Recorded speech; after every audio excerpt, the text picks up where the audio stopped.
Last week's cup defeat by Airdrie disguised a mini revival that had seen Dunfermline pick up 4 points in 2 games. They had enough spirit about them to cause problems for the Hearts' defence as Andy Todd came close. Beyond the headlines, amid the pleas for replaying games and despite the claims that they're harshly dealt with by referees, the Hearts players have got on with the job and seem to have steadied themselves. Although you might not think so looking at the problems Craig Gordon created for himself. Captain Marvel well placed to tidy up.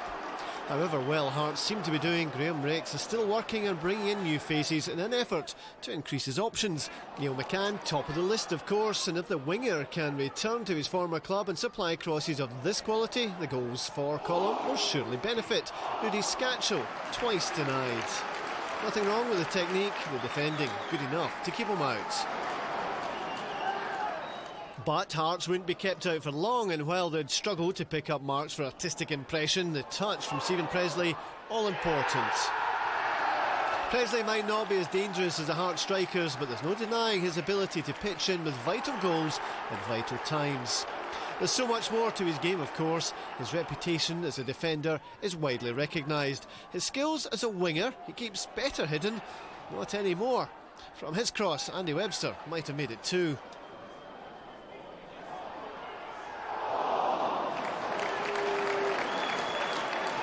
Hearts on a mission, their determination to keep the pressure on Celtic at the top greater than Dunfermline's to keep themselves out of trouble at the bottom. But despite loud shouts, Silius Michaelinis wouldn't get the penalty he was looking for. To be honest, referee Craig Mackay called a difficult decision absolutely correct. Long-suffering Dunfermline fans would have to go back to September for the last time their side won at home in the league. And while a 1-0 deficit allows hopes of a comeback, Mikael Pospisil ended home hopes of taking something from the game with a crisp first-time shot past McGregor. Bag me or sack me from Pospisil a few weeks ago. He's not a regular, but a useful player to have around. The surging run from Robbie Nielsen helped set it up, and the keeper left with no chance. What chance now of Dunfermline taking something from the game? Well, a definite chance actually, as he proved 4 minutes later. Mark Burchill juggling the ball between his feet before whipping the rug from under Gordon and his defence. Away back for the home side, Burchill in a run that's produced 3 goals in 4 games. Q storming fight back, and one of those penalty area melees where the ball could end up anywhere. For Dunfermline, it ended up with the referee's whistle sounding before Greg Ross slammed the ball into the net.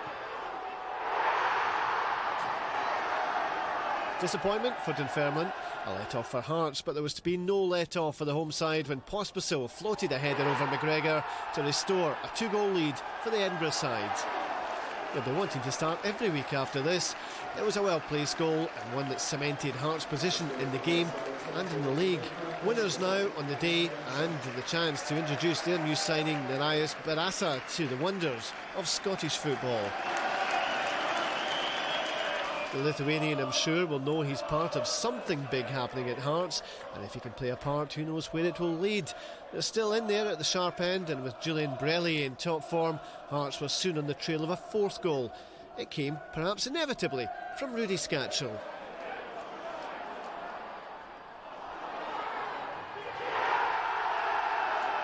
The golden foot does it again, but it was the contribution of Brelli that made it possible. Scatchell left to supply the finishing touch.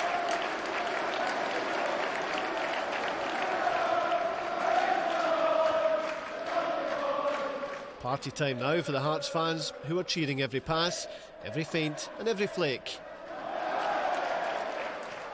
Hearts' ability to keep up and possibly catch up with Celtic will largely be determined by the change in personnel over the next couple of weeks.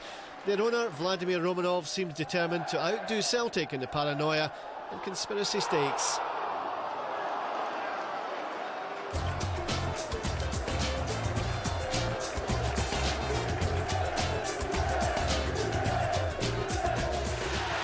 I'm delighted. I thought we played really well. Not an easy place to come to, and we knew it'd be a battle.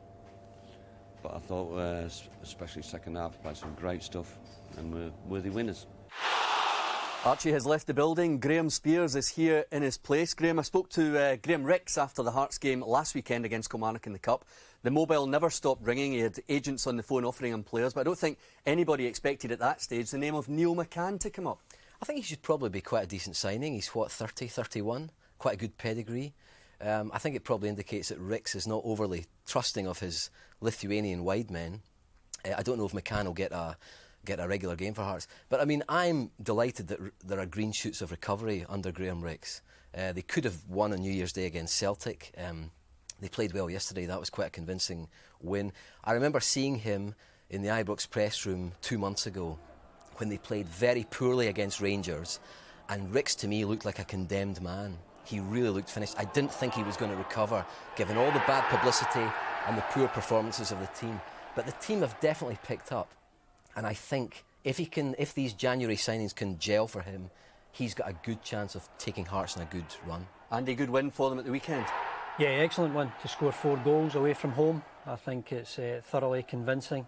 But, you know, I still think that they need strengthening. And the biggest strength of all they need is a goal scorer up front. They need Pospisil to score more goals like this.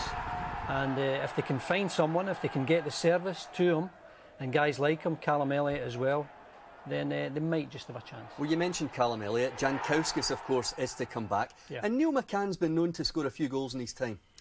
Yeah, well, I don't really understand the Neil McCann signing. I mean, I know he's a good player, but Scatchell, to me, has been the most outstanding midfield player in the SPL this season. So he plays that sort of wide left role, scores great goals, gets up into the box. I would hope that it's not sacrificing one for the other. But unless Graham Hearts sign Scatchell before the end of January, Marseille could sell him.